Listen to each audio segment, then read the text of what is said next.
இது போன்ற ஒற்றைப்படை இரவுல ஒரு 10 ரூபாயை சதக்கா செய்துவிட்டு நாம தூங்கும் பொழுது ஒரு கால் இந்த இரவு லைலத்துல் கத்ராக இருக்கும் பட்சத்தில் 83 வருடம் 10 ரூபாய் சதக்கா செய்த நன்மையை அல்லாஹ் அவருக்கு வழங்குகிறார்.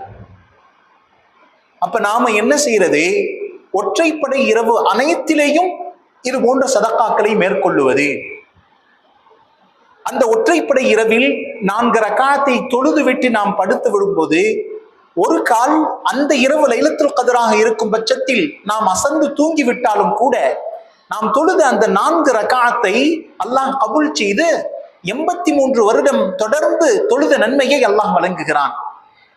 அப்ப இது போன்ற ஒற்றைப்படை இரவுகளில் குர்ஆன் ஓத தெரிந்தவர்கள் ஒரு ஜுஸு ஓதிவிட்டு படுப்பது, ஒரு கால் அந்த இரவு லைலத்துல் கத்ராக இருக்கும் பட்சத்தில் தொடர்ந்து 83 வருடம் அல் குர்ஆனை ஓதிய நன்மையை அவருக்கு